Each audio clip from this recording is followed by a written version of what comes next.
Mr. Clarke Scott, welcome back to the show. Thank you, Brian. Thanks for having me here again. Yes, you know what? You made the podcast History for the Marketer's Mindset as the very first repeat guest. Oh, really? Oh, that's good. That's good. Yeah. You were so good, we had to bring you back. That's nice to hear, mate. Thank you. Yeah, no, I really enjoyed our last conversation, and I mean, it went on longer than some of the other ones, and it could have went on for even longer. There was so much more I wanted to talk to you, so I'm glad that we have you back on. And what I'm excited about is, last time I was able to ask you a bunch of questions about your background and being a Buddhist monk and meditation and so forth. And what I really like now, and I really want to touch on with you, Clarke, is what you're really focused on now with the personal branding.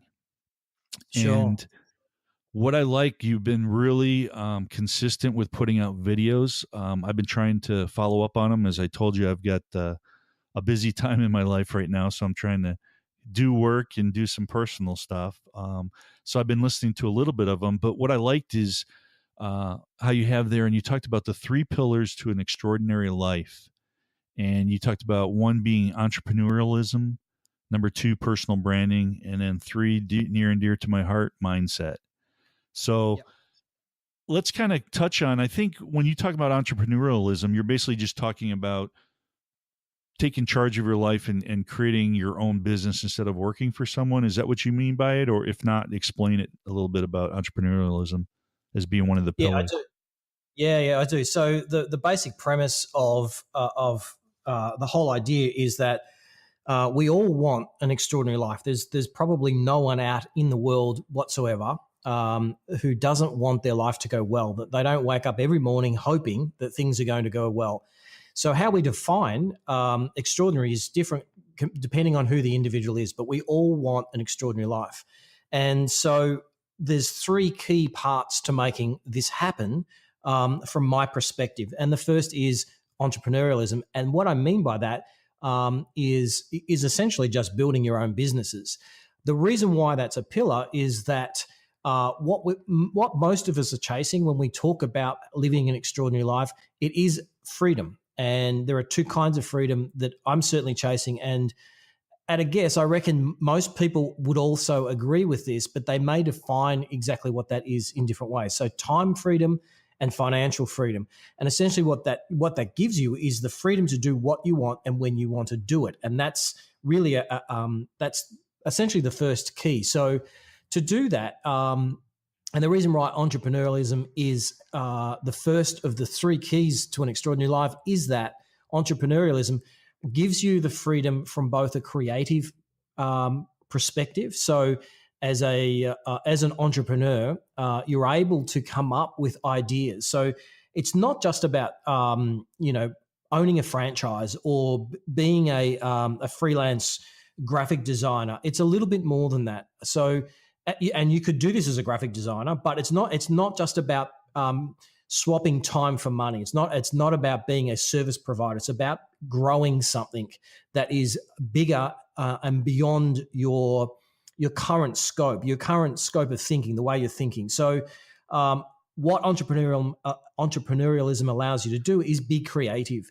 and that through that creative process, you're able to come up with ideas that can potentially change the world. So I honestly believe that the people who are making the greatest impact in our world right now are entrepreneurs. They're the ones that are shifting the world to a better place. Politicians have to govern what we do, but it's the entrepreneurs of the world that are really making all the difference. So the creative process, you're able to be creative and then execute on those creations and see them through, and also participate in the payoff. So when entrepreneurialism goes well and correct, the payout at the other end is much bigger than you can get in any other kind of business, whether it's swapping time for money, even as a freelancer or working for yourself, or owning an agency. I own a digital agency, and that very much is about swapping time for money.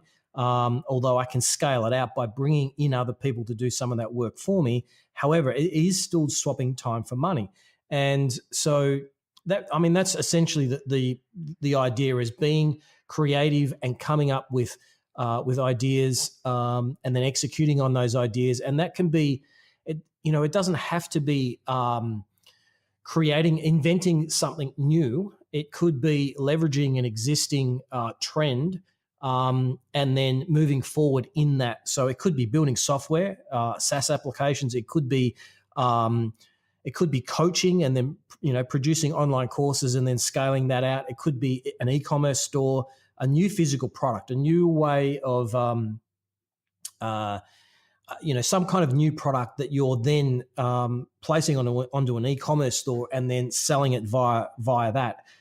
So there's the old idea that you don't want to be the first to market, because if your idea is the first to market, it's likely not going to work, and you don't want to be the last. You want to be in the middle. So watching trends is very, I think, is very important as an entrepreneur. And that kind of leads. You want me to just go straight into the second, Brian, because I could just talk forever, mate. Yeah, no, I know, and we can always talk on it. So let me just before we go to the next the pillar on there, let me kind of get and see if what I'm understanding what you're saying. So basically, entrepreneurialism is kind of coming up with something have it like on a grand scale, something that has a big purpose and has a big, huge effect on others.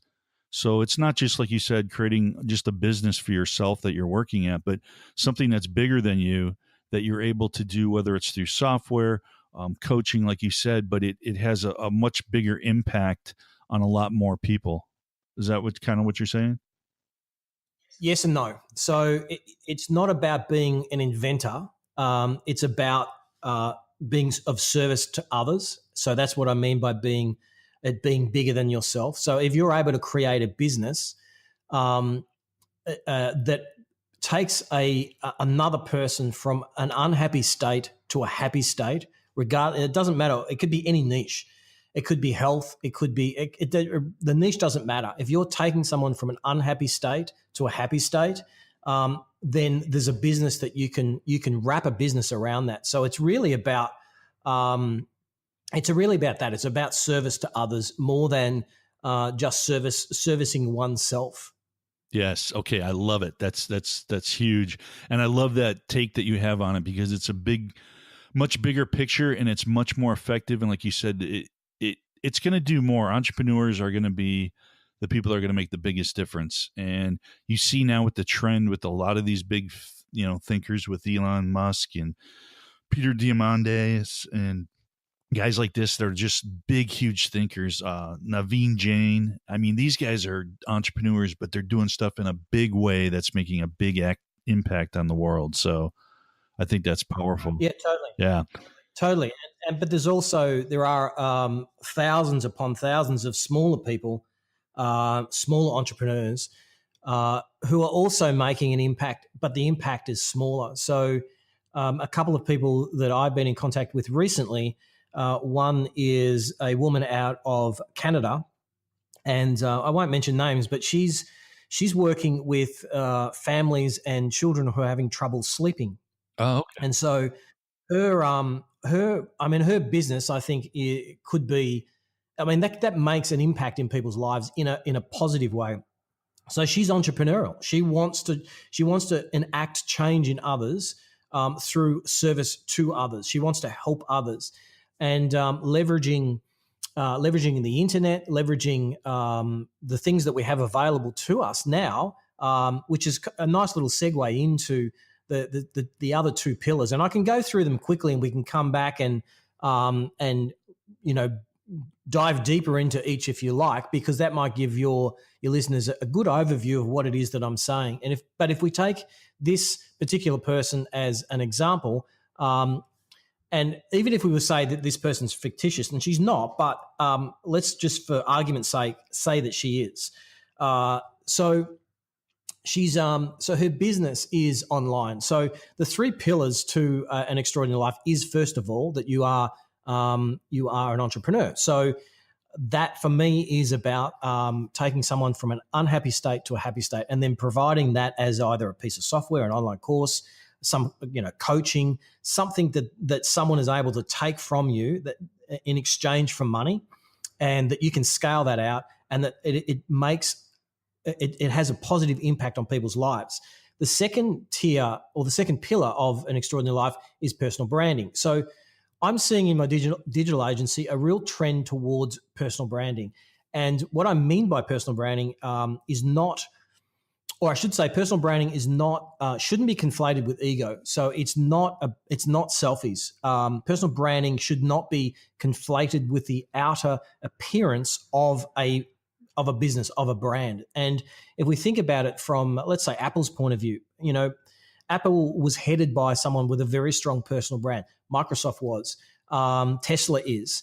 Most people know of Musk, Elon Musk, probably more so than they do the companies that he runs. Right. So he's got a very, very strong personal brand. But because of that, not in spite of that, but because of that, people are able to attach themselves to it. So personal branding I'm seeing as a real trend. And I don't mean trendy. I mean it's a trend that's being driven by business. And there's three key reasons why that's the case. Because there have been people like Gary Vee who have been banging on about personal branding for near on 10 years.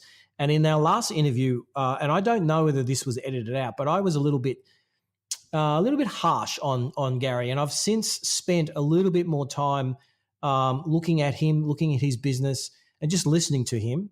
And while I still do think that his thinking can be a little bit shallow, I have come around, and I'm a lot more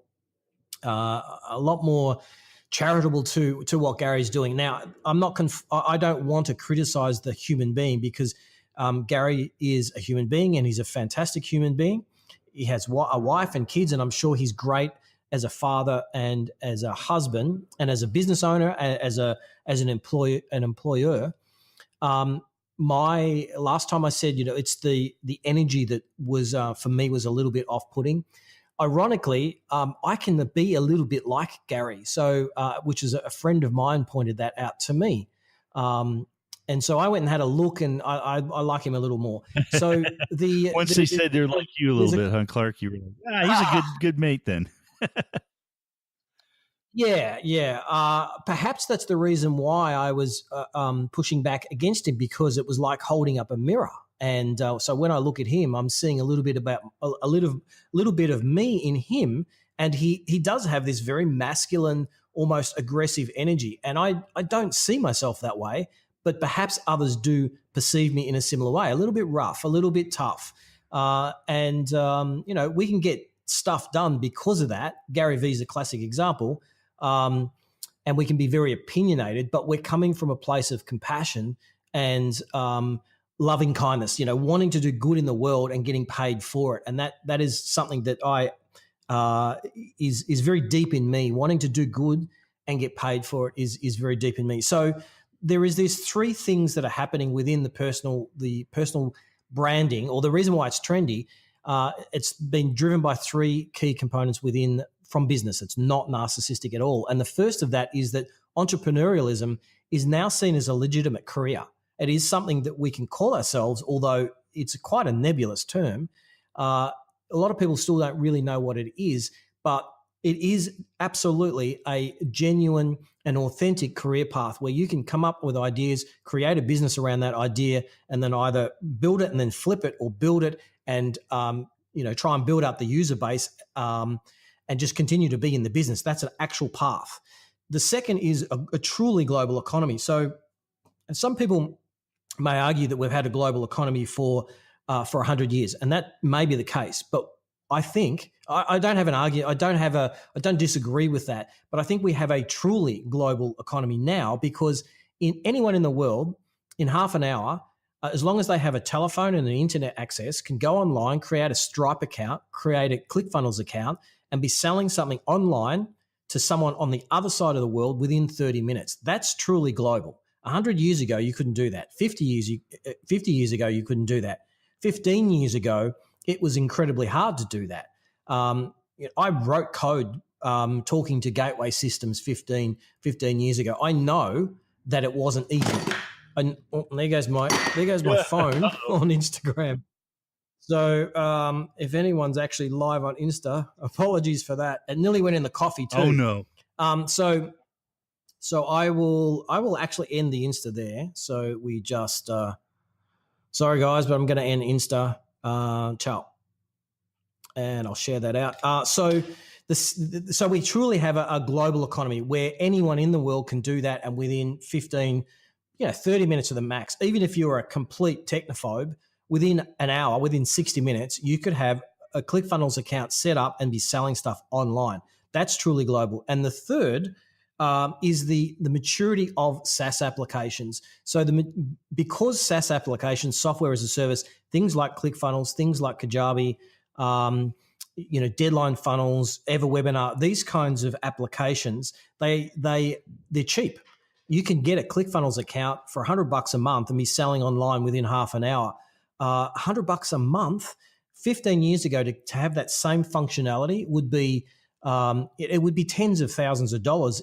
You'd have to pay a developer, a software developer, to write that stuff.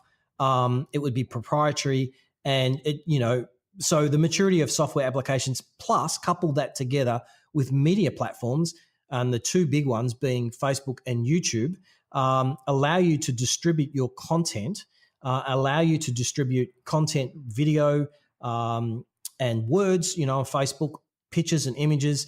And as well as that, they're coupled together with advertising platforms, so that we're able to, as marketers, as business owners, as entrepreneurs, we're able to think of stuff, be creative, build whatever it is that we've just, that's come into our consciousness, to build that out, and then create marketing around it, create a message around it, and then put it out on the internet, talk on videos, do podcasts, and then target what we believe to be the perfect person that would benefit from our stuff.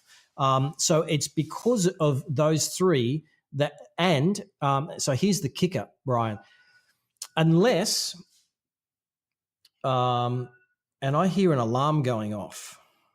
Is it from your phone? Is that you or me? Yeah, it sounded like a phone. It may have in fact been my wife, and that's cool, no problem. So,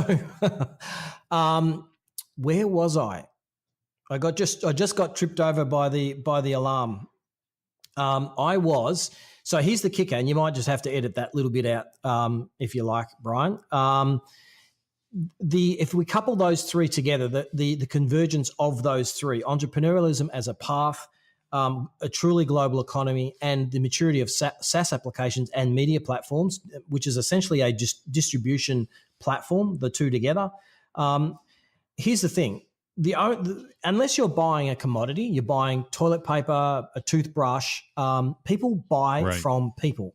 They don't buy brands, they buy from people. And that becomes even more important on the internet, where inherent in our communication is a disconnect. We've never met. We've met online. And inherent, and even though there's a relationship between you and I, this is the second time I've been on your podcast, so we know each other. You know a little bit about my story. I know a little bit about your story. We still haven't met. So there's this inherent within the communication is like a gulf and a distance between us. So how do we get past that? Well, we get past that we don't ever really get past that, but the funneling in from know to like to trust just takes longer. So the amount of trust that we could have in each other could be eventually the same as if we were actually in the same room. It would just take longer. So the reason why personal branding is a far better option over and above branding a business, and remembering this is the second pillar of an extraordinary life. So brand yourself as a personal brand, not a business, is that people buy from people. Therefore, conversion rates are better. Now, because conversion rates are better, your ROI on going out to cold traffic via a Facebook ad or a YouTube ad means that you can be positive ROI, which means that you can begin to essentially just grow your business by using paid traffic. So that's the real beauty of it. And then, of course, the third is mindsets, because all of this is the foundation of all of this is one's own mindset, one's own psychology. And if you don't have that right from the start, then none of it matters, because none of it will happen. You won't come up with the creative ideas. You won't be able to execute. You will self-sabotage. At some point, something will break down, and it will be coming from your mindset. And the hard part really is seeing what it is that's holding us back. So yeah, that's the three the Perfect. three And pillars. I'm going to want to circle back to what you just said about the limiting beliefs and what holds us back. So we're going to definitely touch on that, because I think that's huge. Like you said, you can't get out of the start gate if you don't have the proper mindset. So, but what I want to go back to on Yeah. the personal branding, and I like, this is something that I got, I think off your website or from either your Facebook page, but what it was is I like how you defined personal branding, and you were saying it has nothing to do with pretty logos, professionally edited videos, or anything to do with understand it, but it has to do with the understanding of your core values and wrapping a marketing message around those core values, and then using direct response to get that message out. So I love what you said. Can you touch more on it? Because I think your definition is great, but kind of give the listeners some example, because a lot of them are small business owners. And going back to what you said earlier, and I love what you said, because when I was talking about Elon Musk and Peter Diamandis and all this stuff, I didn't want people to think that you just have to be a huge entrepreneur to make a difference, like your woman in Canada.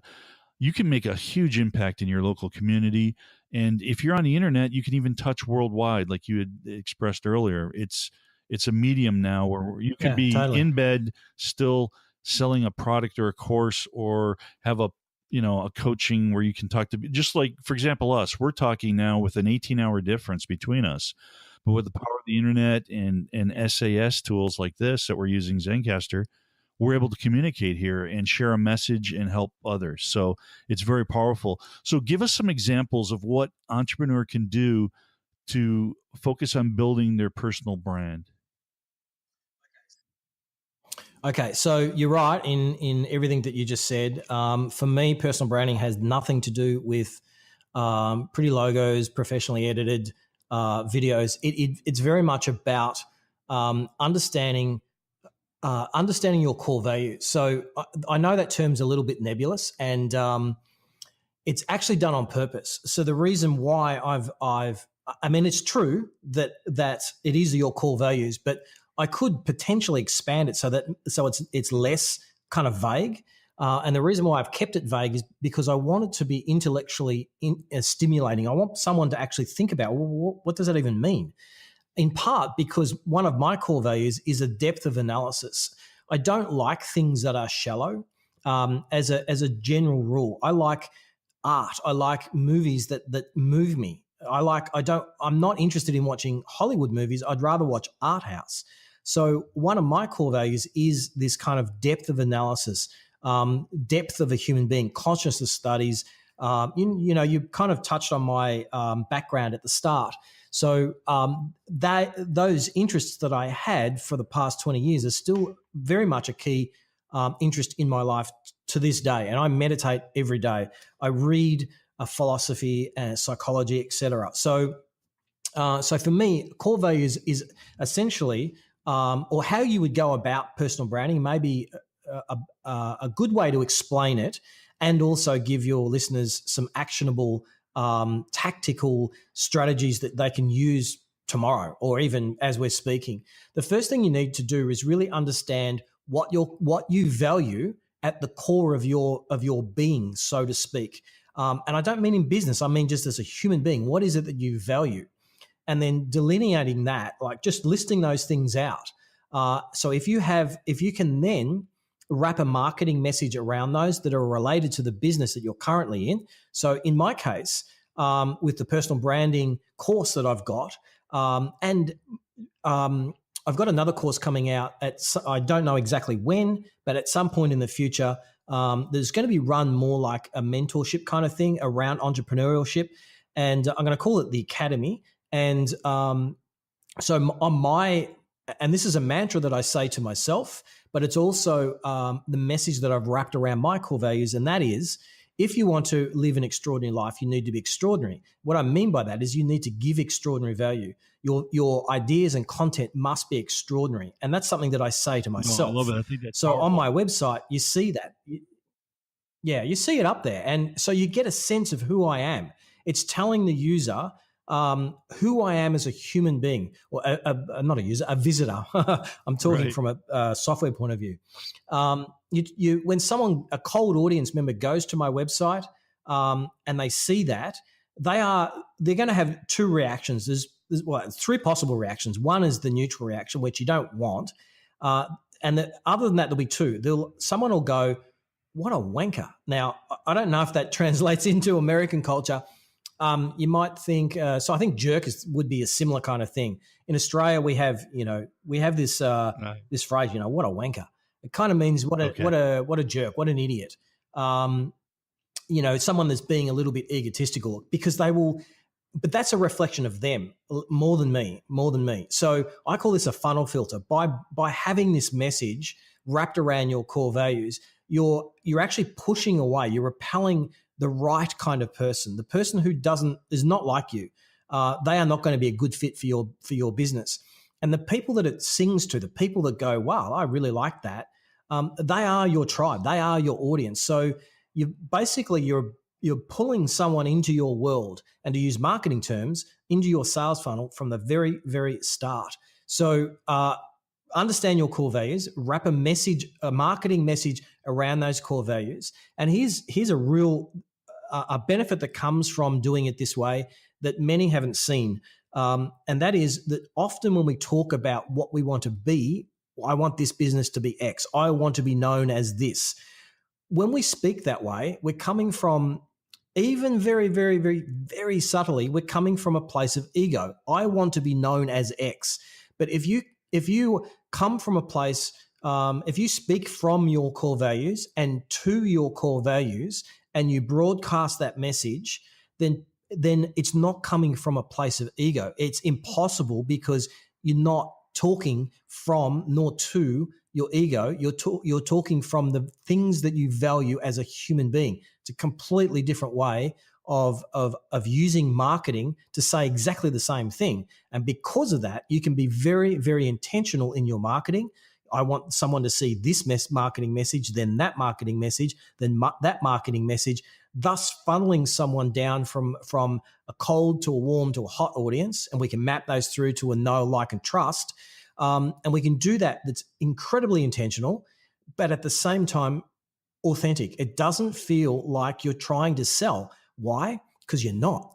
All you're doing is you're talking from your core values and to your core values. And the reason why other people are aligning themselves with you is because they have similar core values. So it's flipping marketing and sales on its head, such that people just go into your sales funnel and they'll either go, wow, I love this, or no, this guy's a wanker. And so yeah, I've kind of stumbled over my own words and I'm lost. No, you What were was I discovering, answering, you were Brian? talking about the core values and then wrapping your marketing message around it. I think this is a good time now. Give us an example, either use yourself, Clarke, or maybe somebody that you're working with, like the woman in Canada, or give us an example. What would someone do as far as, like, should they write down, and I'm sure there's not a specific number, but should they try and write like 3 to 5 core values? Should they get really like in depth on that? And then once they discover those, give us an example of what type of message that they could wrap around it to start getting someone into their funnel. If you can kind of walk us through that and give someone that they could take away from this conversation and apply. Sure. So I'll say the caveat to all of this is that it's actually not that easy. If you can get your core values down from the start, everything will come much more easily. But the initial understanding, first of all, understanding your why, which is the step before understanding your core values, through to having a sales funnel in place with all the marketing message there, all the email. Like it does take a long time, but the hardest part is the thinking that's required to really understand your core values. So when I first did this, it probably took me, I reckon it was probably a day at least of kind of deep thinking. And so it does require a lot of self-reflection. There are ways of cheating this, so that cheating as in like hacks, in order to begin to use the whole self-reflection to understand what it is that you value. And I also I go into this in the training, in the course, but I don't want to pitch people on that. I'll tell you exactly what that is. If you just look around at the other entrepreneurs who you like, see the ones that you gravitate to, ask yourself why, and then look at why. Look at why you like this person and you don't like that person, and that will give you. It's almost trying to look at your shadow. It's like this thing that's kind of off to the side. You've got to have it's a cognitive ability to be able to see peripherally into these core values without melting them, because they can be like a snowflake. If you look at them too closely, they'll just melt and you can't see them. So one way to do this is to go and look at Lewis Howes, look at Frank Kern, look at some big names out on the internet, depending on what niche that you're in, and ones you like and don't like, and ask yourself, why don't I like this person? Why do I like that person? List those things down, and then list what it is that you see as important in your life. So all of this obviously has to come from a very strong understanding, a good understanding of why you're doing things. So for me, my why is time and financial freedom.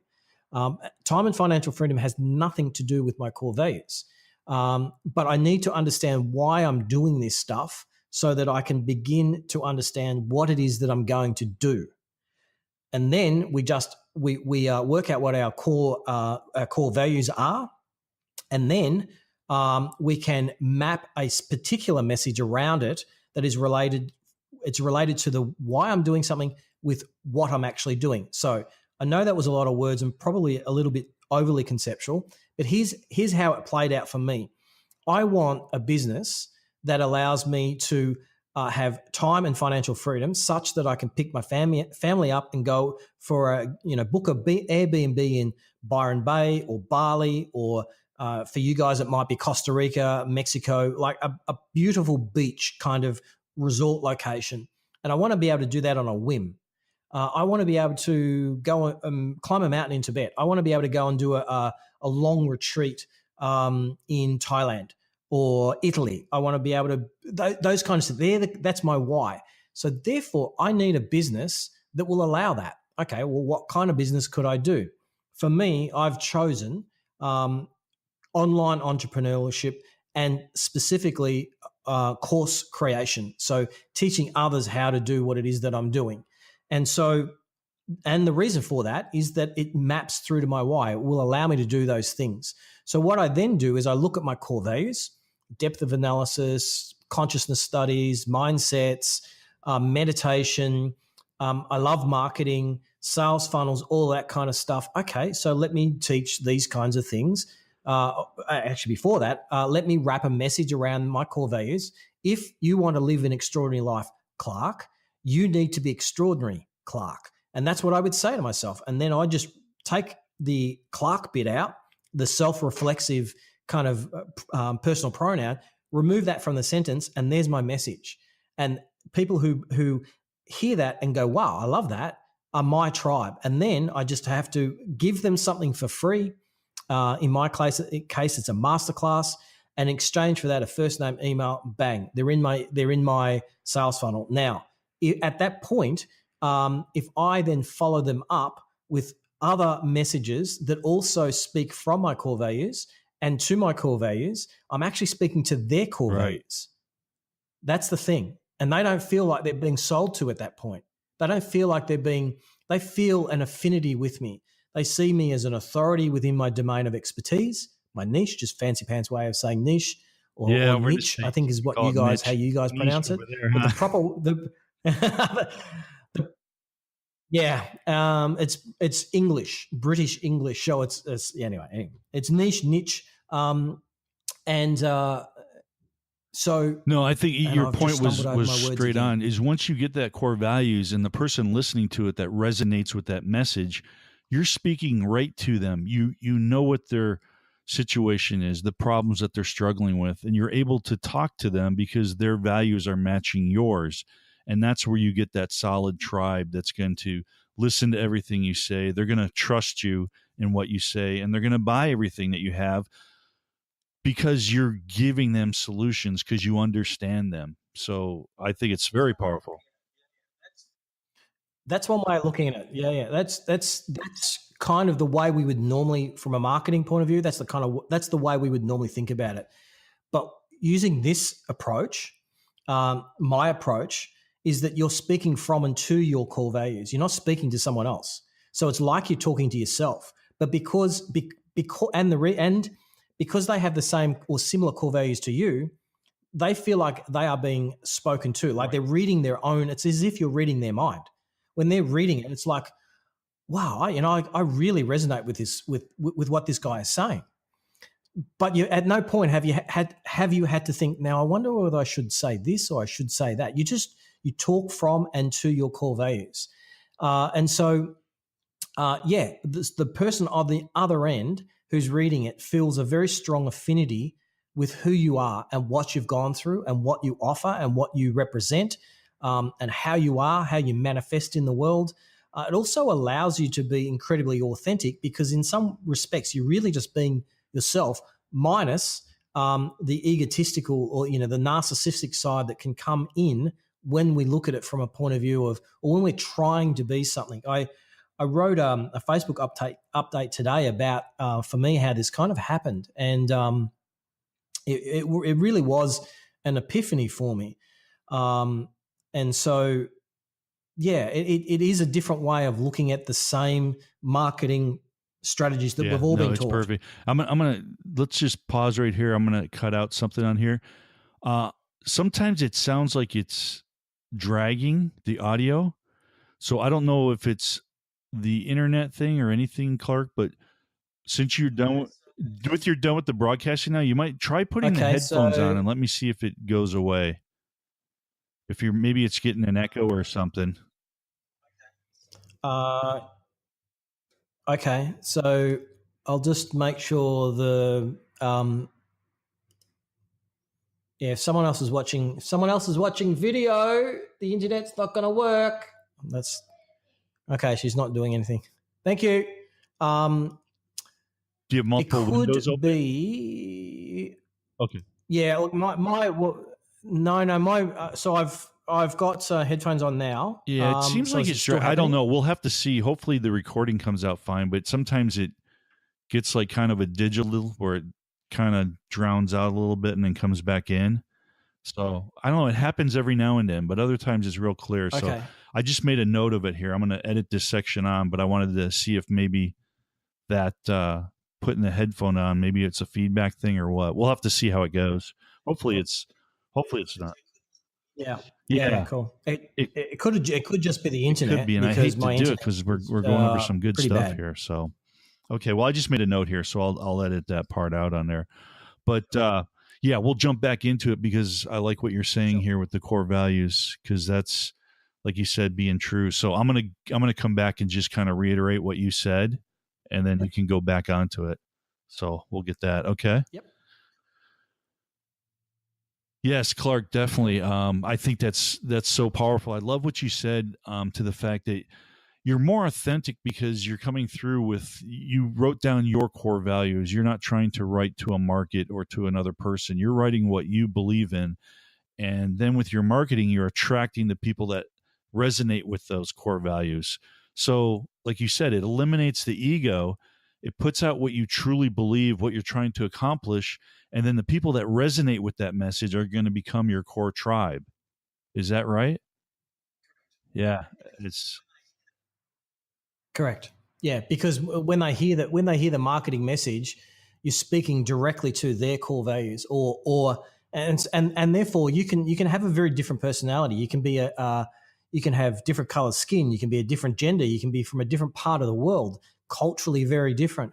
But because we're all human beings, and we all have core values, if you're speaking to those core values, then you're bypassing all of the cultural artifacts, the gender issues, any of the politics of being a human being, and you're speaking to someone's their core of their being, and they're hearing that, they're feeling that, so they have an affinity with you, even if they are very, very different to you culturally, gender, that whole thing.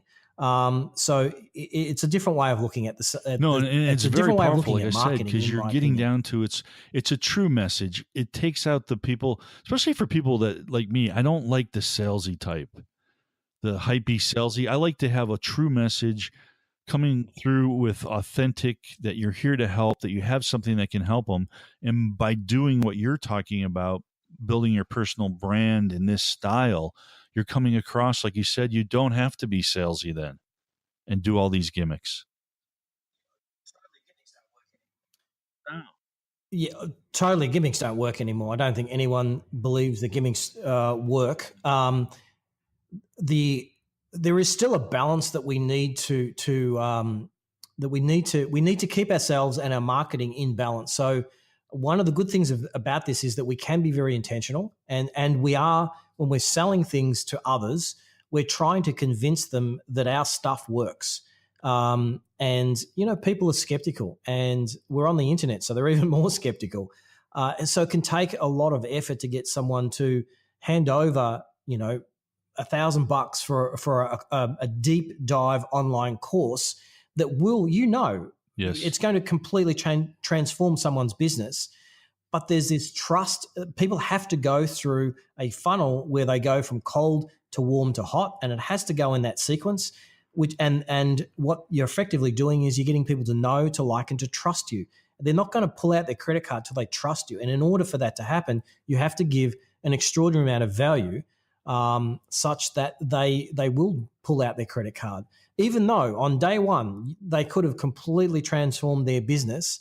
It does take a while, and therefore we need to be intentional with our marketing, incredibly intentional, just as intentional as what we've always been. It's just the style and as you said, the gimmicky kind of stuff that goes away. But scarcity still works. All the old school kind of sales copy, all of that stuff still works. It's just the tone that kind of shifts a little bit. So, I still use scarcity in my marketing. I still, we're always battling against someone's, all of us, we all have a predilection towards procrastination. It's always easier to go, you know what, I'll just buy that thing tomorrow, even though I know it's going to be fantastic for my business. Maybe I'll do it next week.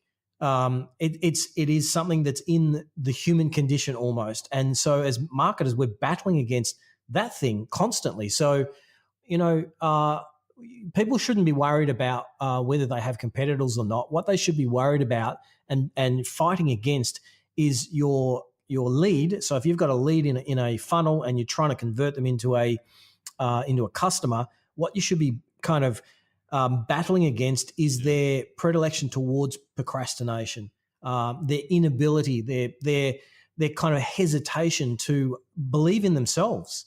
And so that is still there in all of our marketing. It's not as if it turns into airy fairy, new age, non-pitchy kind of selling. We still have to sell.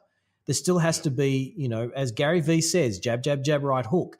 Nowadays, it's more like jab, jab, jab, jab, jab, jab, jab, jab, jab, jab, right hook. And the way I say it is just give value, extraordinary value, again and again and again and again and again, and then make them an offer. Just tell them what you've got. Here's my offer.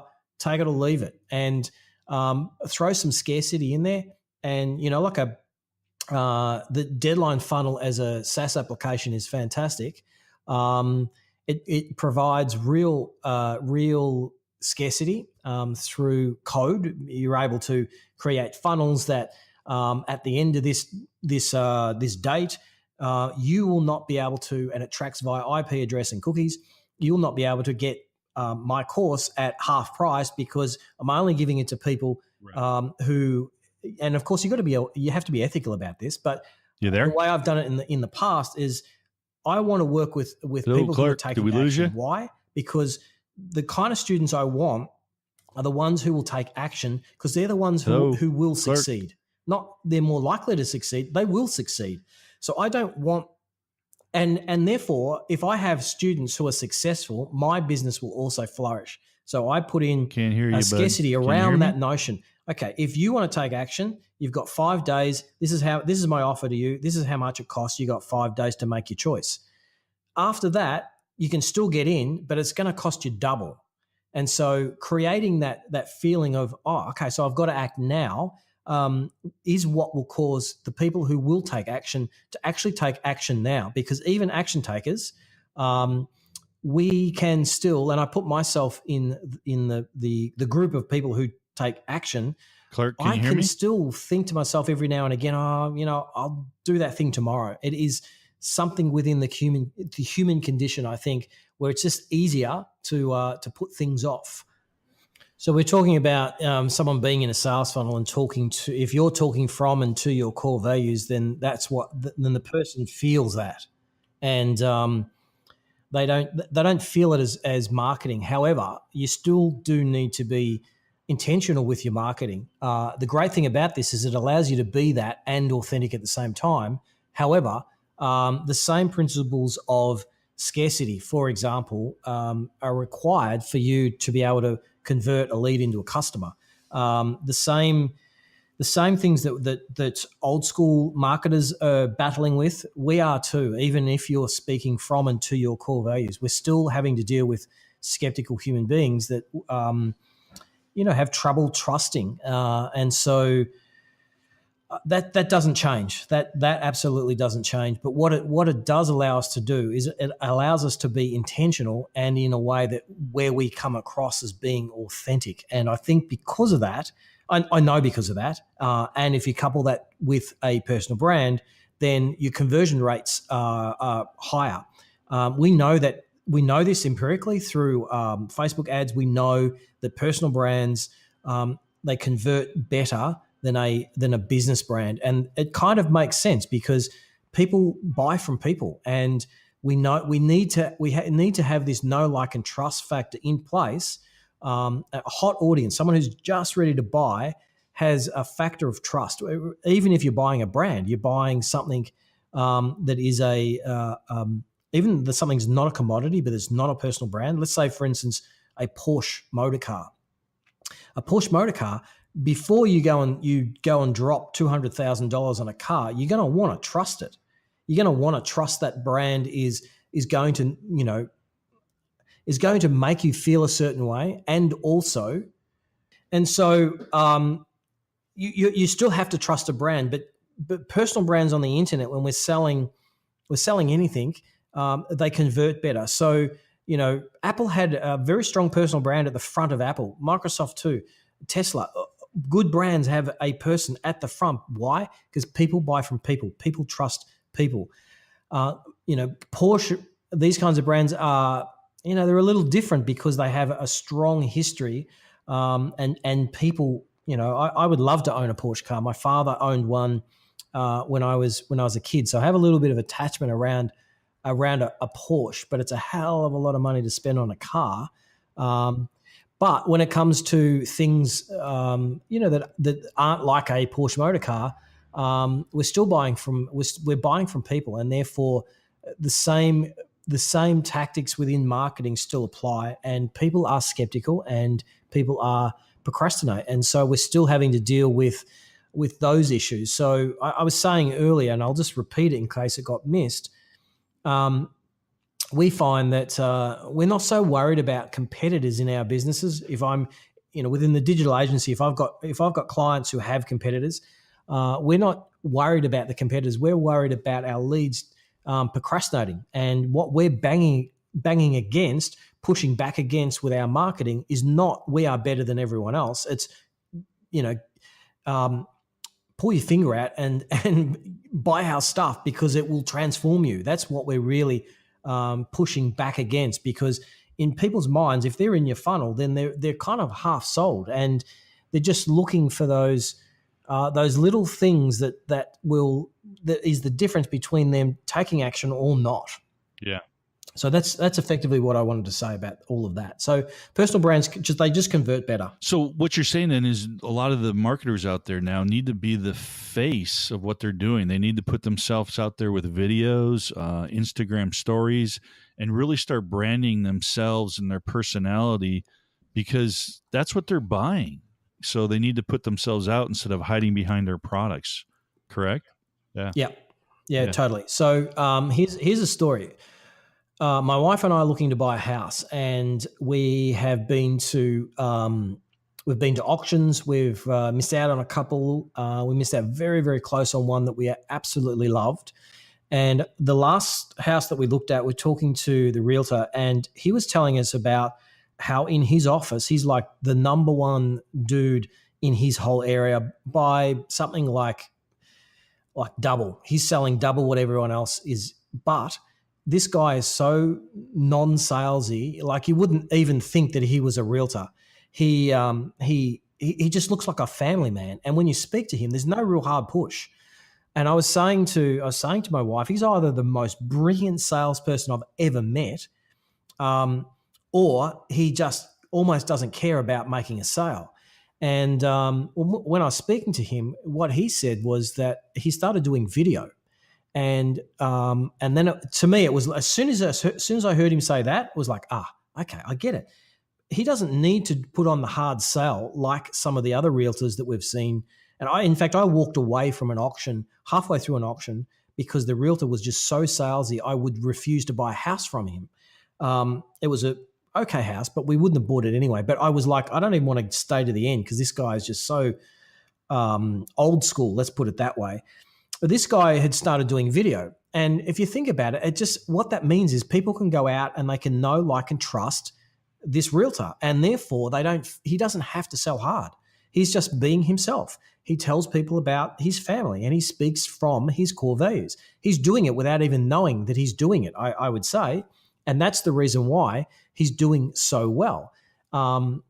So it's about putting yourself out there, but in a certain kind of way. And when I say that personal brands convert better, that's just true. It's borne out with empirical data. However, a lot of businesses are their own brand, and they may have multiple teams, multiple people working within a team. So you do need to be smart about this. You don't want everyone on the team going out and doing their own videos. You need to be smart about it. But yeah, there's absolutely something to be said for a face being the face of the brand. So a really good example that is contemporary, it's not classical, it's contemporary, is a guy by the name of Ezra Firestone. Now, do you know Ezra? Yes. He's sharp. Okay, so Ezra, yeah, he's a very smart guy. So much so he calls himself the smart marketer. But he's a lovely guy, and his business, he has multiple businesses. One of them is an anti-aging face cream for older women. And the way that came about was that he went into partnership with an older woman. She's probably in her late 60s, and she's an ex-model, so she's a beautiful older woman, not old woman, right. Older we know woman. What you mean. And yeah, and so she's the face of the brand. And so as a marketer, he does all the business. He buys the cream, he houses the cream, he sells the cream, he does all of the marketing, all of the business aspect, and she's just the face of it. She obviously gets a percentage of the business, but she really just reads off a teleprompter, and they do videos together. So yes, you do need it, but it doesn't necessarily have to be you. However, where this works really, really well is in things like if you're doing online courses, if you're doing coaching, anywhere where you're not only the brand, but you're also the business. Like the business is you. It works really, really well in those circumstances as well. But it can work really, really well for someone like Ezra. So Ezra has a strong personal brand. He can at any point, he could pivot. And here's one of the other benefits of it. And Gary Vee is very strong on this. He has said for a long time that imagine if he had have branded himself as the wine guy. Like, we wouldn't know who Gary Vee is. The only reason why Gary Vee is because he decided to brand himself as Gary Vee back in the day. And so one of the benefits of personal branding is that you can pivot later on. So right now you might be a life coach, you might be selling FBA, Amazon FBA, you might have a little online course, but in 10 years' time or 5 years' time or 2 years' time, you might have a massive software company. We don't know. We don't know what's going to happen to our lives. So by branding personally, it allows you to pivot later on. Not only that, but you can have multiple businesses under a personal brand. It can't happen the other way around. If you have a business, you can't have multiple personal brands under that business, but it does work the other way around. Personal brand, someone who has multiple businesses, that does work. And so that's one of the other benefits of a personal brand is that. So they convert better. You can pivot. There's a third one that I'm vaguing on right now. It just slipped my mind. If it comes back, I'll let you know. Okay. Let's touch now on the mindset, the third pillar that you talk about. Sure. What do you want to know? Well, go over some of the basics, like what is the proper mindset? What should someone have if they want to live an extraordinary life? What are some of the basics and some of the philosophies? Because you've got a lot of neat background with your Buddhist studying and a lot of the Training. stuff that you have, and training and so forth, and you put a lot of time into it.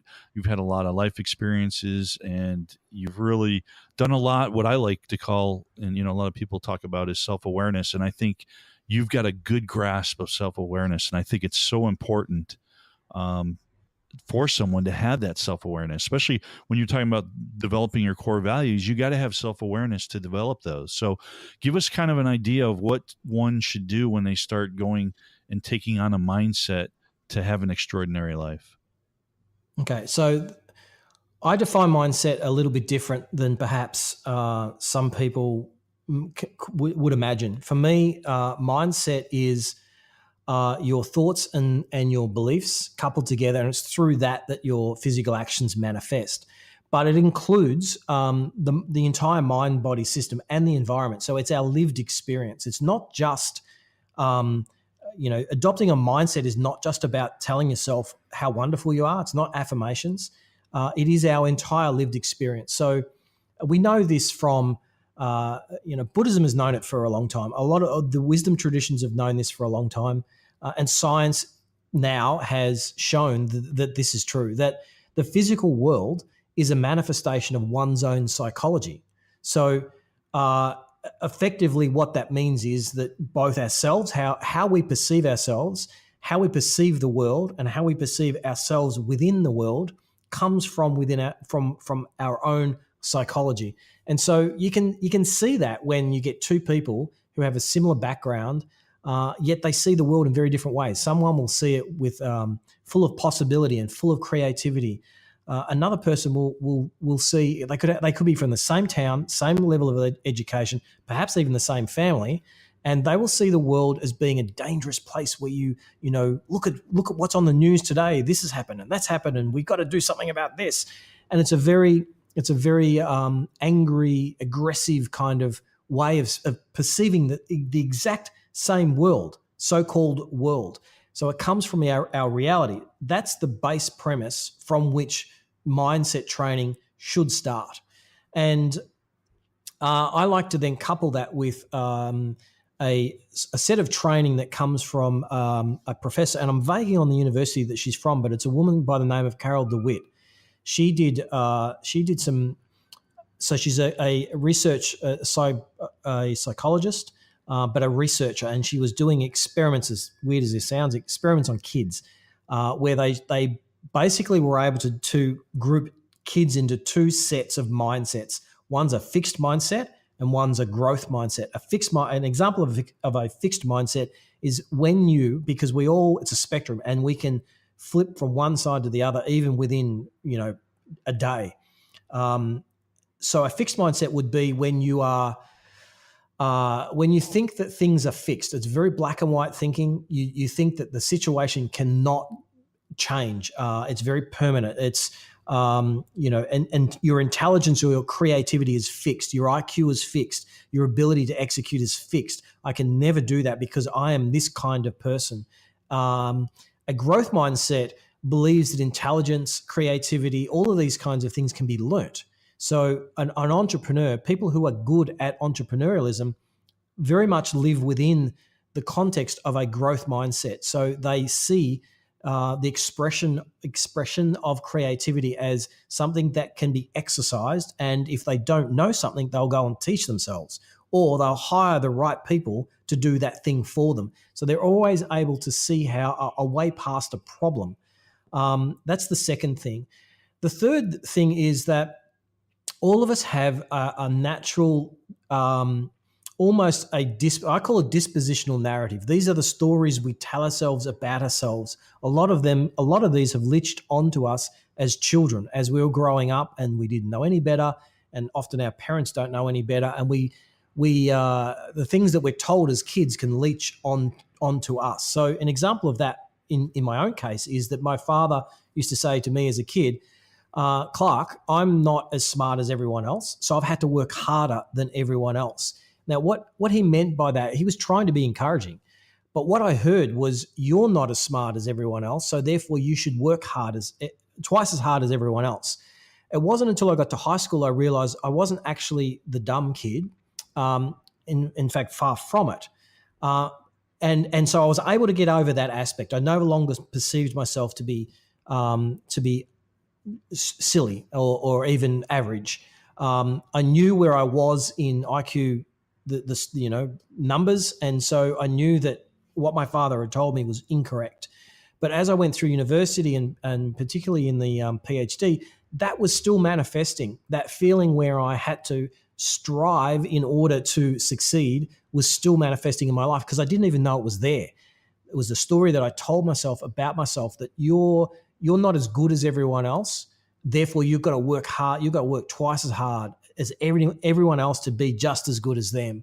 And what that meant was that I had this, it was perfectionism. I never felt that what I was doing was ever good enough. So in the PhD, I just spiraled down this pit of perfectionism such that I wasn't able to even complete the PhD because I burnt myself out. And so understanding these stories, these dispositional narratives in our day-to-day lives will give us insight into who we are as human beings, how we operate, how our lived experience operates, how we see ourselves, the world around us, ourselves in the world. And if we can exercise that self-reflexive cognitive ability to begin to tease out these narratives, these stories we tell ourselves about ourselves, then we can begin the affirmations that we're saying will actually have an effect. So you need to couple your kind of affirmation gratitude type training, that kind of thing that a lot of people are doing these days. It's very trendy. And I've been doing it for years. We need to couple that with a practice of meditation that is enabling this self-reflexive cognitive process such that it becomes better. Through exercising it, it becomes better and better and better. So we're able to see more of those things that are holding us back. Because a lot of them, I have a little bit of a beef. Can I get on my soapbox for a moment, Sure. Brian? Is that okay? Step right on. So there's 3 myths that I see being bandied around the internet, and they are: one, from our mate Gary Vee, that hustle is what you need in order to be successful. Right. And he no longer believes that, so he's stopped saying that. Oh, did he? For him, I haven't caught that recently. Then he changed his tune on the hustle. A little bit, yeah. And so there's an interview with him and Tim Ferriss. So he poo-pooed the whole 4-hour work week thing back in the day, and he was very strong about it. And he apologized to Tim on air. And so he has backstepped from that a little bit. But for a long time, and so that's what people heard. So they thought if you just work hard, then that's enough. And it's not. It's just true. It's just not. You need to work smart, not hard. So the hustle, when it's just shallow thinking, and that was the thing that really kind of grated against me. The second is that if we just remove our unconscious beliefs, that our mindset will be okay. If you look at the grammar in that, how can you remove something that's unconscious? You don't know it's there. Right. It's impossible. You can only remove something if you know what it is that you're removing. It's impossible to catch a thief in a crowd if you don't know what the thief looks like. And in a similar way, what we need to do is bring these limiting beliefs to our conscious awareness, and we do that through meditation, and then we're able to remove them. So I'm not saying we can't remove them. I'm just saying this notion that this shallow analysis, that we just remove our self-limiting beliefs, these unconscious limiting beliefs, that everything will be okay. And the third one is that if you just get your mindset right, everything will be okay. And I tease my wife about this because she often says to me, she's encouraging me to drink water, and drinking water is a very good thing. However, and in a similar way, fixing your mindset is a good thing, but how do you go about that? Well, you need something that's a little bit more nuanced than the platitude of just fix your mindset and everything will flow from there. And so, yeah, I'll step back off the soapbox, but it really is about, I love when people are able to, when I see it in others, when they're able to pull to pieces, not in a nasty way, I don't mean in a negative way, but really deconstruct something so that it has real utility, it'll take an effect in someone else's life such that they can become better for knowing that thing, whatever that thing is. So I just said, here's 3 myths. Hopefully someone on the other end hears this and goes, actually, that's really true. So therefore, I'm going to, I've heard all about this meditation kind of thing. So I'm actually going to try because I've heard this. And what this guy was saying wasn't bullshit. It wasn't, meditation is not, I'm back on my, I'm back on the soapbox, Brian. Meditation is not, it is not a thing that makes you more relaxed. Meditation, from my perspective, is a diagnostic, a therapeutic, and an analytic tool used in the endeavor of creating a good life. It's diagnostic insofar as it allows us to self-diagnose, to find out what these stories are that we're telling ourselves that are limiting us. It's therapeutic in that through that very process of self-diagnosis, we are able to actually bring ourselves up out of the quagmire of our own upbringing. And I'm just talking about myself here. And it's also analytic. So we can use it to analyze, even within business, we can use meditation to analyze not only our own psychology, but our business ideas. So it's not just about being relaxed. In fact, that's simply a byproduct of doing it well. The purpose of meditation is to train your mind. And if you can train your mind in a way that also allows you to do business well, and the business that you do well is helping other people do their business well or be better people, then the whole world becomes a better place. You become a better person because of it.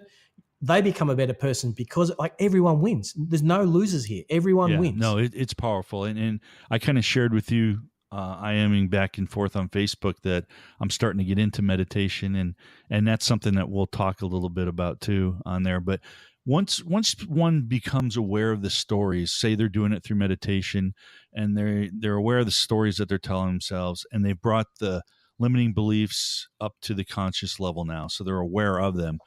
What are some of the strategies that you use or that you teach to help people to change that story and to get past those limiting beliefs so they can empower themselves and to have a belief in themselves, to take action and go towards their dreams and goals? Yep. So there's 2 things I want to say here. The first is that through the very process of making these, becoming consciously aware of what it is that's limiting you, just like a snowflake in a magnifying glass, or the sun will just melt.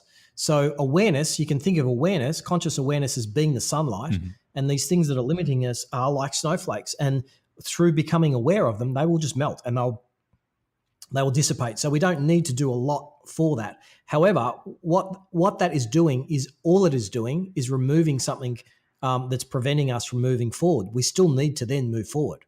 So that's just preventing us from moving forward. I'll repeat myself because it's important. These things are stopping us from moving forward, but just having them removed won't actually push us forward. So we need to couple that with 2 things that I do. And this is actionable. This is what I do every day. Before I go to sleep, I write down, and I'm okay. I do actually forget about this every now and again, and I kind of curse myself when I do it, patiently and with loving kindness. But I do say, Clarke, you've forgotten again, to write down 6 things that I'm grateful for. And they shouldn't be big things. They should be little things like clean food, beautiful weather, health, like things that are insignificant, what we would normally claim to be insignificant, but are actually very important within our lives when we stop to think about it. So our loved ones, an ability to think clearly is an example. Living in a culture, as like Australia, where there's no war. Currently, there's no war. And that allows me to just be able to walk down the street without fearing for my life. That is an incredible blessing, just to be able to do that. I can walk down the street and be thinking about my business and not be worrying about being stabbed or shot or any of that kind of stuff. So writing down 6 things before I go to sleep, the reason why it's important to do it before sleep is that it will affect your sleep. So you're going to sleep in a mindset that is grateful for being alive. So you sleep better. Sleep is not, for a lot of people, is not as refreshing as what we're led to believe. So often when we wake, we can still hold anxiety from bad dreams that we don't even recall, but other things as well. Just lying on your back for that long, or on your side or on your stomach for that long, from a mind point of view, a consciousness point of view, it can bring up and catalyze things that keep the kind of the nervous system buzzing away. So as soon as I wake up, if I'm not on my back, I roll onto my back. I put my left arm and right arm down by my side, palms up. Although I have a kind of a funny right shoulder, so sometimes I have to move my hand upside down so my palm is on the mattress. I say that just so that people aren't, if someone wants to take this up, that they're not rigid about it, because all of this has to be set within the context of relaxation, that we're attempting to become more and more relaxed in our lived experience, our mind-body complex. And then I start a breathing meditation, and breathing where you're not, effectively you're just breathing like you're asleep. You're not regulating the breath. You're not doing long breaths. You're not doing short breaths. You're just allowing the body to breathe, but being aware of the breathing process. So your stomach going in and out, these kinds of things. The feeling. Now, is it breathing through the nose, Clarke, or through the mouth, or does it matter? It doesn't matter. For me, it's easy to breathe through the nose. So I just breathe normally. Okay. So if you breathe through your mouth normally, then just continue to breathe through your mouth normally. It honestly doesn't matter, because what you're doing is you're just trying to remove the anxiety that's there through sleeping, bad dreams and all that. So you do that. I might do that for 1-2 minutes, depending on how busy I'm going to be for the day. It might be for half an hour. Then I will visualize what I'm going to do throughout the day. So if I've got, as an example, if I've got an invoice coming in, an important invoice, and I don't know whether it's come in or not yet, I will imagine myself going to my desk, opening up my inbox, Gmail, and there's the invoice that's been paid. I visualize my life going well throughout the course of that day. So everything that I needed to get done, if I have a client meeting, and I'm trying to sell them into the agency, that I imagine walking into their office. I imagine shaking the guy's hand. I imagine absolutely owning the room. I imagine the guy, signing the contract there and then, not having to think about it, and handing over everything going incredibly well. I do that for a couple of minutes, and then I will go on to the next 90 days to 180 days. So the first is next 3 months. What do I get? What do I want to achieve in the next 3 months? And I imagine that. But this is a very much a creative process. I don't want it to sound like it's kind of new agey woo-woo or the law of attraction thing. So I want to stop here and say this is my caveat. This practice is not about manifesting something magical. What it is, it's about creating it's about creating an energy within our own mind-body complex, within our own psychology, that will enable you to put the actions in place that will enable this thing that you're imagining to actually happen. So we can't be imagining stuff that's just so beyond our pay grade that it's never going to happen, because all that'll happen is we'll be disappointed. We need to be practical about this, but at the same time, we are within the realm of possibility. What is possible? And we can be creative with that. So I would want people to be, and I am in my own practice, quite creative about that. And so I do think, okay, so where do I want my business to be in 6 months? How much money do I want to earn? And then I double it. Okay, so good. That's essentially my practice. Yeah, I love it. Thanks for sharing that. I mean, that's powerful. And then someone can actually go through now and be able to put that into application. So I appreciate you sharing that. Now, one of your videos you talked on there, Clarke, you said that you meditate in the middle of your workday. Yeah. Now, do you do a morning and night, or do you just focus more, other than your morning one that you just talked about, do you just focus more on doing a midday meditation as a daily practice? So I'm pretty organic with it. It tends to be so it really depends on how my day's going, and I don't meditate in reaction to something. Although if something really disastrous happens, I will default towards looking at my mind just to make sure I'm not becoming resentful or negative in any way. But daily meditation is in the morning, at night, and anywhere in the middle of the day where I can fit it. So an example could be an example would be just before we sat down. I sat down and meditated for a couple of minutes. It's only a couple of minutes. So, meditation doesn't have to be a super formal thing where, you get your cushion and you light a candle and you put on special sacred music. It's not like that. It's meditation is a diagnostic, therapeutic, and analytic tool used in the endeavor of creating, of crafting, of building a good life.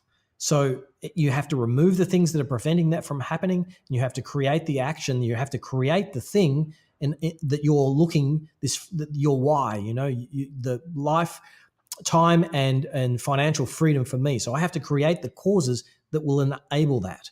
So it could be literally, I've got 5 minutes between sending off this email and the microwave. I've got lunch in the microwave and it's set to 5 minutes. I've got 5 minutes. All right. So let's just sit down for 5 minutes. I'll hear the microphone go ding. So I'll know when it's going to end, and then I'll just sit in my chair in front of my desk and meditate for 5 minutes. It can be like that. And then at other times it'll be, at other times it will be literally, what, I haven't had a longer, I feel like meditating. So I will get up from my desk and I will go to the room that I meditate in and I will do a proper session. So for me, meditation is a combination of formal and just peppering it in throughout the day so that it's always a part of my lived experience, so to speak.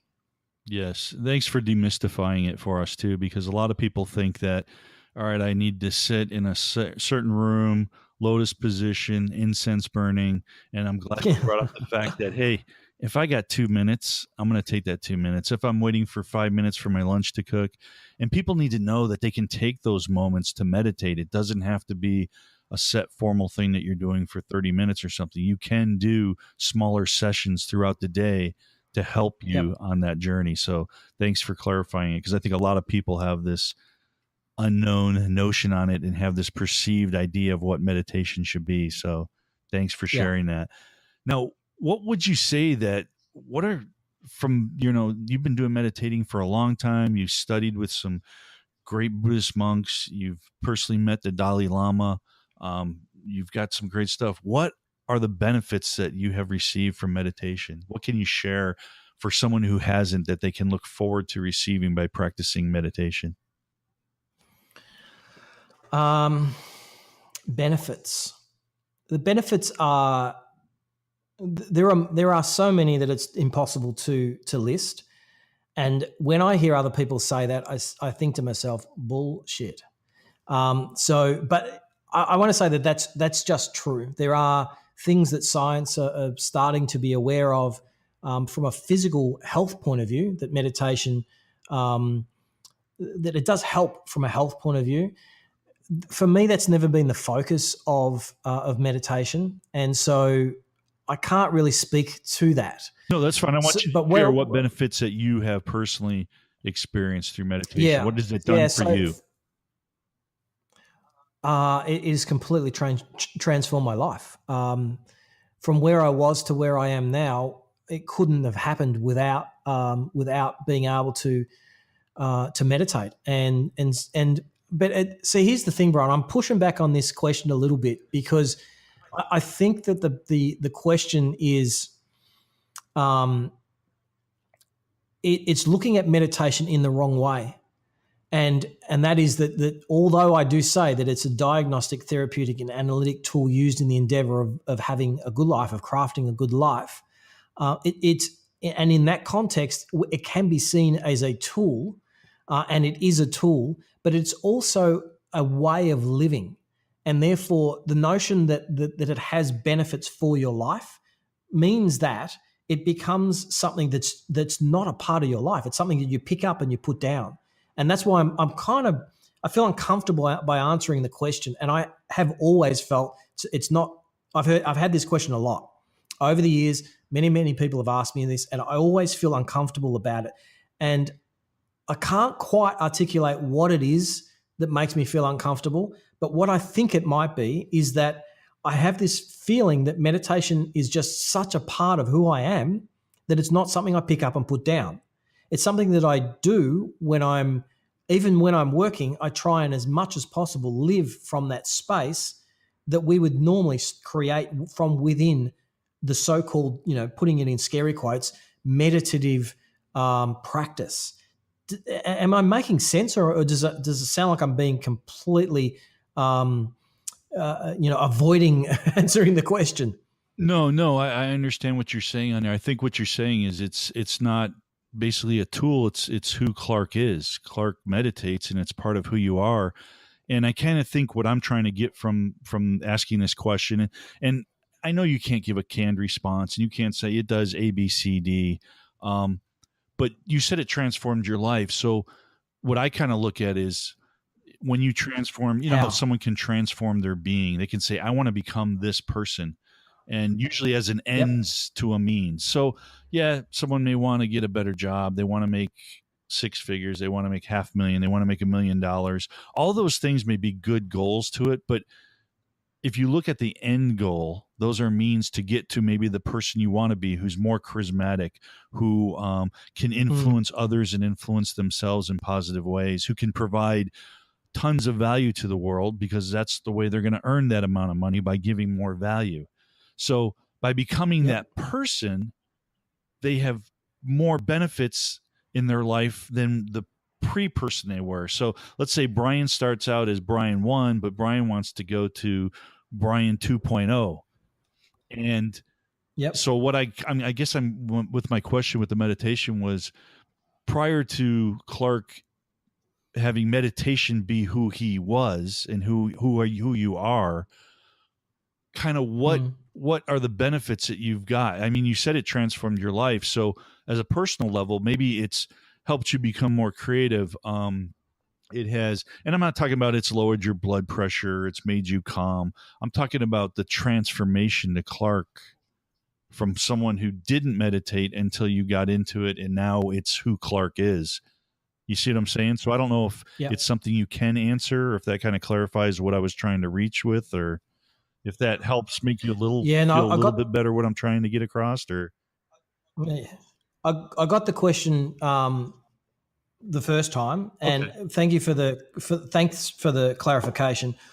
It is a legitimate question that many people want to answer. The problem that we have as meditators is that there's only one Clarke. right? So I have no way of knowing what Clarke would be like if I hadn't meditated.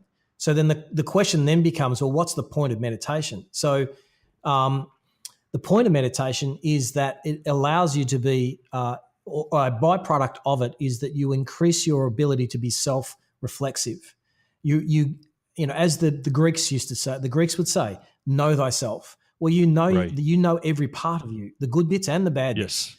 The good bits and the bad bits, you're very, very aware of. I'm very, very aware of how impatient I can be at times. I want something done now, and I want it done properly. And if it's not, I can be. There is a certain energy about me that some people get and some people don't. The place from which I come is always a place of compassion and loving kindness, and as much as possible, that's the place from which I come. But that's not meditation. That's an ethical framework that grounds my life. That's the context for my life.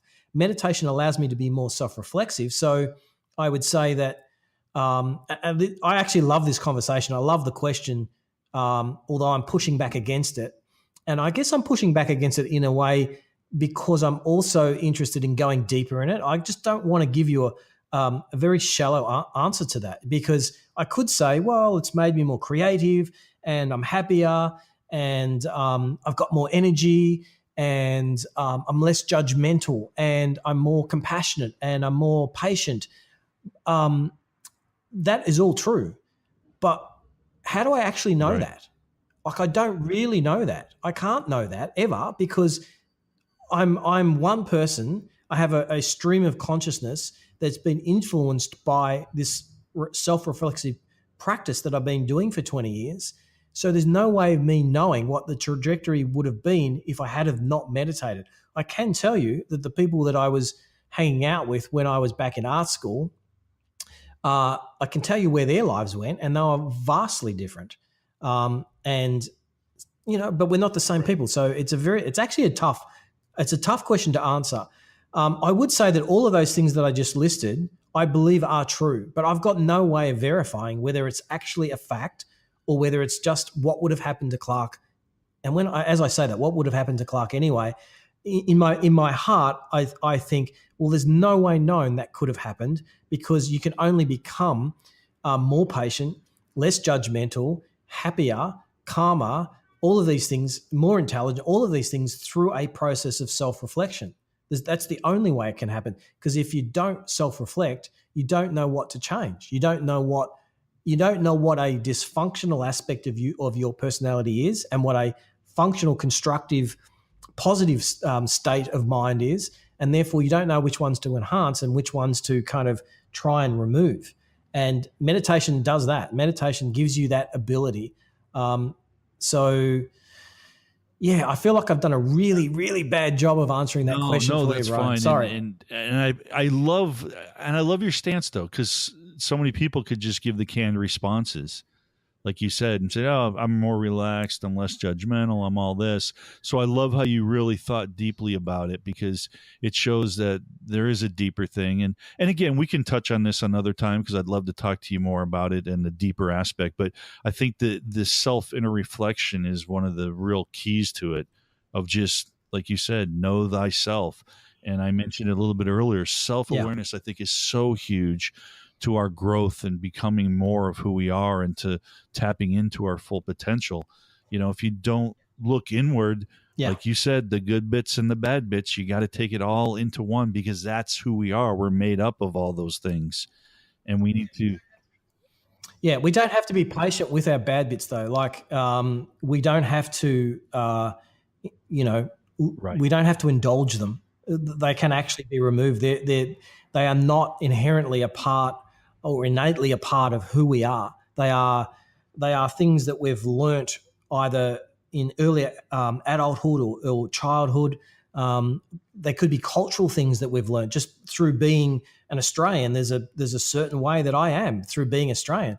I need to, not that I have to try and be a different person, but in certain settings, I kind of need to tone that down a bit, because Australians can be, and we're known to be, incredibly direct. And in some other cultures, that's completely misunderstood. So if I go into a business meeting in, say, China, or even with you guys in the States, you guys are Australians can be misunderstood. So I need to be aware of that. I need to be culturally sensitive of where I am. And in the same way, these kind of dysfunctional aspects of Clarke, I don't have to let them continue to beat me up. I can do something about it. So if I am overly impatient, self-reflection, that ability to see what's going on in a moment by moment basis in my lived experience, I can know, okay, now I'm angry. Now I'm being impatient, and that's unfair on this other person. I then begin to use analysis and just plain old intelligence to know when I'm not doing the right thing by both myself and others, and I then put the steps in place so that I refrain from hurting both myself and others. And over time, what happens is that you do naturally become more patient, less resentful, more intelligent. All of those things that I listed before are actual benefits of this life of I was going to say of a contemplative, and that sounds almost a little bit too esoteric. I've got this idea, and I'm kind of partway through it, so I'm going to put it out into the universe right now. I'm partway through writing a book, and the book's called "Think Like a Meditator," And it's kind of off the back of my mindset training, but think like a meditator, how to unlock your hidden potential to an extraordinary life. And in that, the premise of that is that we shouldn't pick meditation up at a convenient time and then put it back down again. Meditation should be a part of our whole lived experience. So everything we do comes from that same place. And that when we are formally sitting in meditation, what we're actually doing is we're practicing for when we will be off the cushion. Yeah. It's a very different way of looking at meditation. Meditation is not something that you go and do because it makes you feel good. Meditation is something that you do in order to be a better person when you're not meditating. You bring it into your life, and therefore you can have a better business. You can be a better partner. You can be a better entrepreneur. You can be a better human being. You can do and affect more people, including yourself. As you said before, you can influence yourself and influence others in a positive way. You can do that by thinking like a meditator, bringing meditation into your daily life.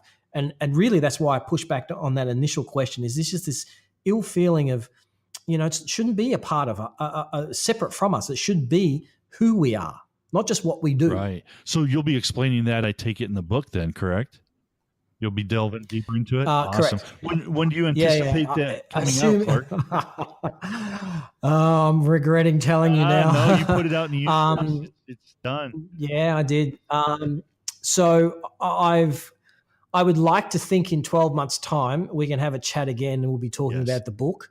But I can't promise you anything because I really don't know. And if I'm going to do it, I want to do it well and I want to do it properly. Yeah. And I want the topic to be, I want it to be described in a way that will actually have utility for the people that I'm pitching it towards, which is kind of my niche, right? It's the entrepreneurial space, so that people can pick the book up and it's intellectually stimulating, but also actionable on a daily basis. But effectively, it is, it's and I had ideas of doing all of that and making it a part of a book funnel. So it would then be both something that would funnel into my mindset training, which I have on clarkscotteducation.com, Clarke with an E.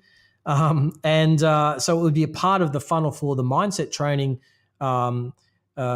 course, but it would also be a way of bringing people into my world where I can teach them how to be not only better entrepreneurs, but the ones who are thinking about, or perhaps there's a lot of people, a lot of kids out there who call themselves entrepreneurs, but they're not really. They want to be an entrepreneur or they're just starting to build out businesses. So having that whole mentorship program, the academy, where you can be taught how to be an entrepreneur that will affect real change in the world.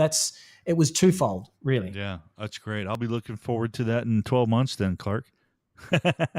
I've got two chapters written, and they were an absolute blast to write. I had a lot of fun writing them.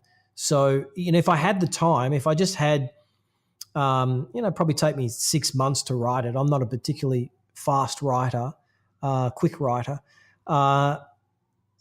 6 months would be enough time to write this. Probably get it done in 3, and then draft 1 and be done in that period of time. But the problem is finding the time, is blocking that amount of time out when I've got other things happening. It's difficult. It's not easy. Writing books is not writing per se is something that I love doing, but it is not something that's easy. No, it takes a lot, and you do have to dedicate time to it. So with all your other projects and stuff, yeah, I can see it taking 12 months. Yeah. So no, keep me posted on it, because definitely I'll be definitely interested in reading that, and then having you back on the show to talk about that as well. And I got a few more things I want to talk with you before we wrap this up here, Clarke. One of the things I want to talk about is you have your personal branding mastery, how to build a 7-figure business around your personal brand. Can you kind of tell the audience what that program's about? It does exactly what it says it does. It is a online course it is a soup to nuts course that will take you through whether you have a personal brand or not, whether you have a following or not, that creates all the pieces that you need to build a seven-figure business around your personal brand. So that's broken down into 4 segments: branding strategies, content strategies, monetization strategies, and scaling strategies. So I did a review for someone's personal brand recently, and it was effectively just a blog. So she had, and it wasn't around her personal brand, or it kind of was. So her branding strategies she didn't really have in place. She had really, really good content, really good top of the funnel content, and no monetization strategy in place, and therefore no scaling. If you don't have all of those 4 in place, you don't have a business. You don't have a business that will have cash flow that will enable you to create more content, bring more people into your funnel, and therefore affect more people. So the course really takes someone, whether they have an existing business that's not quite working, or doesn't have all of those 4 pieces, or a business, someone that doesn't have anything at all. It takes them through the entire process. So I have students in there that have existing businesses, and I'm talking with a couple of people who have no business whatsoever.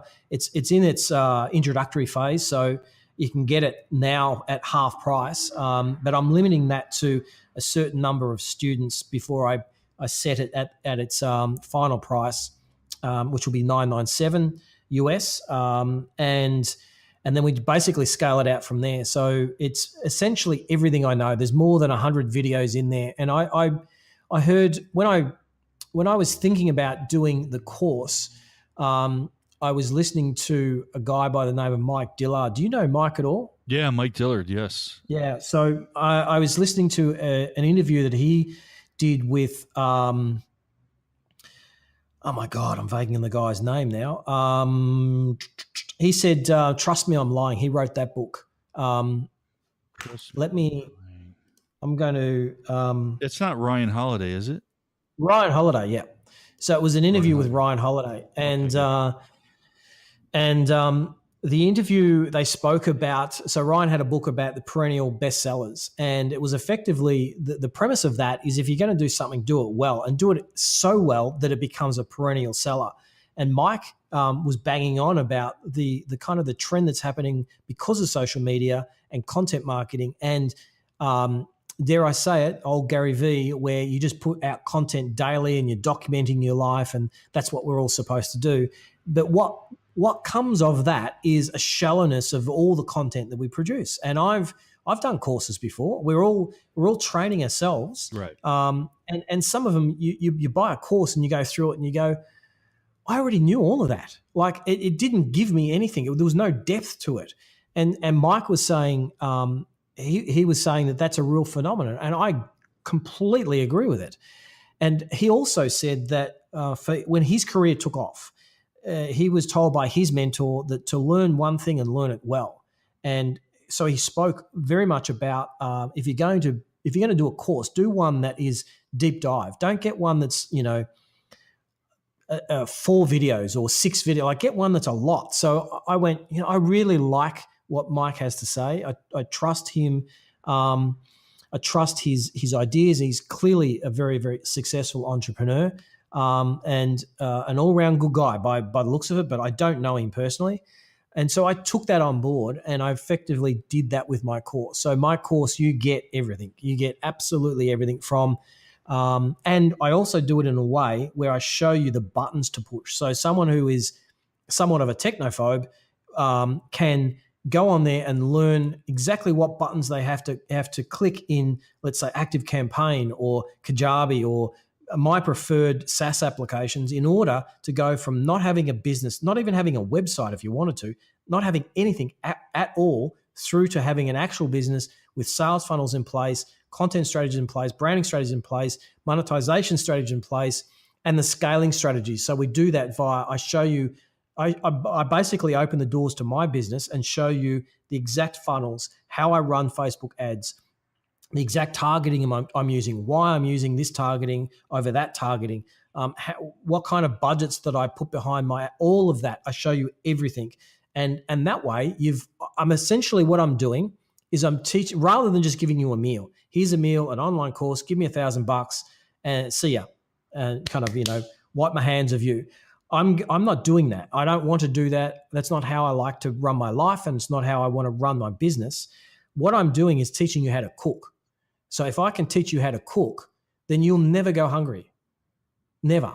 Right. No, it won't matter. In 5 years' time, you'll still have the skills that I taught you in order to create some other business. So you'll understand. So it's a lot of it is conceptual. A lot of it is it's part theory and part practical. So it is a deep dive. And so that's it. A lot of words to say. It's a very good course. Go and buy it, Brian. Great. I love it. And how can the listeners get involved in that course? What so you just clarkscotteducation.com. That's Clarke with an E. And there are pages. There's a link to courses, and in there it's called Personal Branding Masters Program is what it's actually called. How to build a 7-figure business around your personal brand. Okay, and give that address again one more time. It looks like it kind of faded out there. Okay, clarkscotteducation.com, and that's Clarke with an E. Perfect. We'll have that linked up in the show notes. And then what's the best way for the Mindset family to connect with you, Clarke? On social medias or emails and things? Yeah, so I do Facebook and in the course as well. I actually, a lot of the content strategy is building out pieces of content that speak to and from your core values. So I'm teaching all of that. I teach how to actually find your core values, how to wrap a message around those core values, how to find a niche that's profitable, and then how to create content that speaks to your core values. And then what to put on what platform. YouTube and Facebook are very, very different. Instagram, again, very, very different.